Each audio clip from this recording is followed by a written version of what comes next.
शाम गहरी हो चुकी थी। सूरज डूब चुका था और आकाश में हल्का बैंगनी रंग छा गया था।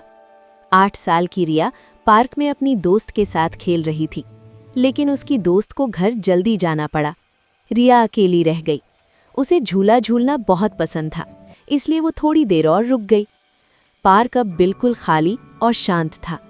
सिर्फ हवा चलने से पेड़ों के पत्तों की सरसराहट सुनाई दे रही थी। अचानक रिया की नज़र पुरानी फिसल पत्ती के नीचे पड़ी। वहां घास में कुछ पड़ा था। रिया को लगा शायद किसी का खिलौना छूट गया है। वो पास गई और देखा वो एक डॉल थी, लेकिन ये कोई आम गुड़िया नहीं थी। ये एक लबूबू डॉल थी। उसके लंबे लंबे नुकीले कान थे, गोल बड़ी आंखें और मुंह में छोटे छोटे नुकीले दांतों वाली एक अजीब सी मुस्कान। वैसे तो लबूबू खिलौने प्यारे लगते हैं, लेकिन अंधेरे में इस डॉल की मुस्कान थोड़ी डरावनी लग रही थी। रिया ने उसे उठाया। डॉल के बाल बहुत मुलायम थे। तुम्हें यहाँ कौन छोड़ गया? रिया ने धीरे से पूछा।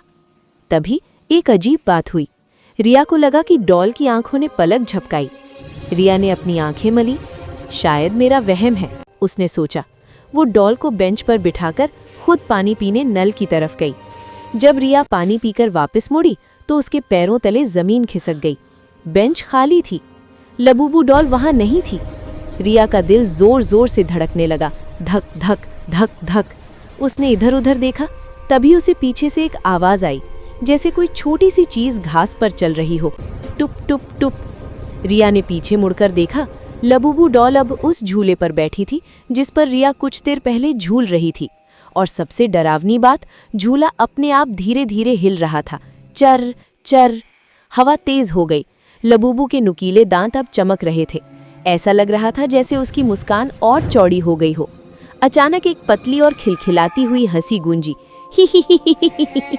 रिया समझ गई कि ये डॉल साधारण नहीं है। वो डर के मारे गेट की तरफ भागी। उसे ऐसा लग रहा था कि कोई उसके पीछे भाग रहा है। उसने पीछे मुड़कर नहीं देखा, वो बस दौड़ती रही। जैसे ही वो पार्क के गेट से बाहर निकली और स्ट्रीट लाइट की रोशनी में आई, उसकी जान में जान आई। उसने हांफते हुए पार्क के अंदर झांका। वहां कोई नहीं था। झूला भी रुका हुआ था। लेकिन जब रिया की नज़र पार्क के बड़ी पेड़ की सबसे ऊंची डाल पर गई तो उसके रोंगटे खड़े हो गए।